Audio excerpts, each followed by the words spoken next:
saya akan memaparkan hasil peta konsep saya. Baiklah, maksud saya di landasan dan kurikulum di sekolah. Kurikulum adalah seperangkat mata pelajaran yang diajarkan pada lembaga pendidikan. Adapun manfaat dan fungsinya, manfaatnya ada manfaat bagi guru, bagi sekolah, dan bagi masyarakat. Fungsinya itu fungsi penyesuaian, fungsi pengintegrasian, fungsi diferensiasi, fungsi persiapan, fungsi pemilihan, dan fungsi diagnostik. Selanjutnya kita masuk di konsep dasar rencana pembelajaran.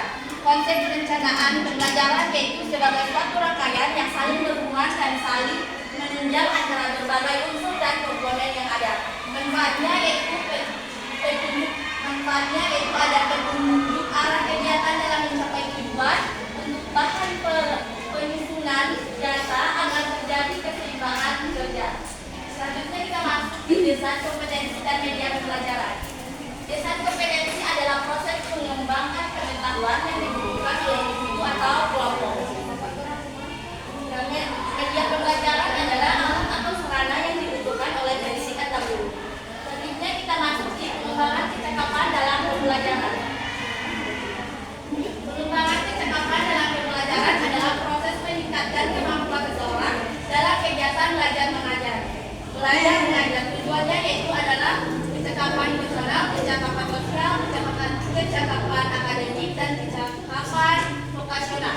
Selanjutnya kita masuk di desain materi pembelajaran atau pengembangan persiapan mengajar. Desain materi pembelajaran adalah rancangan proses kegiatan belajar mengajar yang digunakan dalam kelas. Persiapan mengajar yaitu upaya untuk memperkirakan tindakan yang akan dilakukan dalam pembelajaran. Selanjutnya kita masuk di analisis peserta didik, karakteristik, minat bakat, motivasi, inteligensi, daya belajar, dan kemampuan awal bawahan. Yaitu dalam proses belajar mengajar antara pendidik dan peserta didik diperlukan yang namanya pendekatan baik secara jasmani maupun rohani, terlebih lagi pendidik sebagai sumber ilmu. Selanjutnya kita masuk di analisis hubungan antara keterkaitan desain pembelajaran dan konkret domain teknologi pendidikan menurut Association for Communication and Technology. Desain pembelajaran adalah proses penentukan keadaan belajar dengan tujuan menciptakan strategi dan produk. Dan selanjutnya kita masuk di desain model pendekatan, strategi, dan model pembelajaran. Kata desain yang berarti kerangka, bentuk, dan lain sebagainya. Sedangkan kata model berarti tampilan grafis. Salah satu contoh pendekatan strategi adalah contoh strategi pembelajaran ekspositori. Salah satu jenis metode pembelajaran adalah metode ceramah dan diskusi. Selanjutnya kita masuk di perencanaan proses pengembangan dan media pembelajaran. Perencanaan proses merupakan proses yang mengubah atau menentukan tujuan pembelajaran. Tujuan bahan ajar adalah segala bentuk bahan yang digunakan dalam kegiatan belajar mengajar. Media pembelajaran adalah sesuatu yang bisa merubah lingkungan pembelajaran menjadi lebih efektif. Selanjutnya, desain program tahunan dan desain program semester. Program tahunan dan program semester adalah dapat dilakukan rencana untuk menentukan alokasi waktu pada selama 1 tahun pengajaran dan untuk mencapai tujuan yang telah ditetapkan. Selanjutnya kita masuk di desain kamus pembelajaran.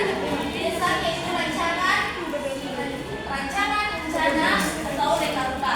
Sedangkan kamus adalah pola rancangan yang menjadi dasar perbuatan satu benda. Manfaatnya yaitu membantu meningkatkan hasil pembelajaran. Dan selanjutnya kita masuk di desain pelaksanaan pembelajaran. Itu adalah suatu proses yang kompleks dalam pengembangan kurikulum pendidikan. Dan ada selanjutnya kita masuk di desain evaluasi dan remedial pembelajaran. Evaluasi pembelajaran adalah proses pengukuran dan penilaian kemampuan siswa dalam pembelajaran. Remedial adalah tindakan atau strategi yang diambil setelah evaluasi, tes seleksi awal, akhir, diagnostik, formatif, lagi.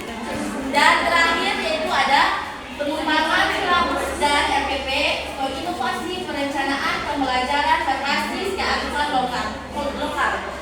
Silabus adalah sebagian sistem pembelajaran, sedangkan RPP adalah rancangan pembelajaran yang menunjukkan proses.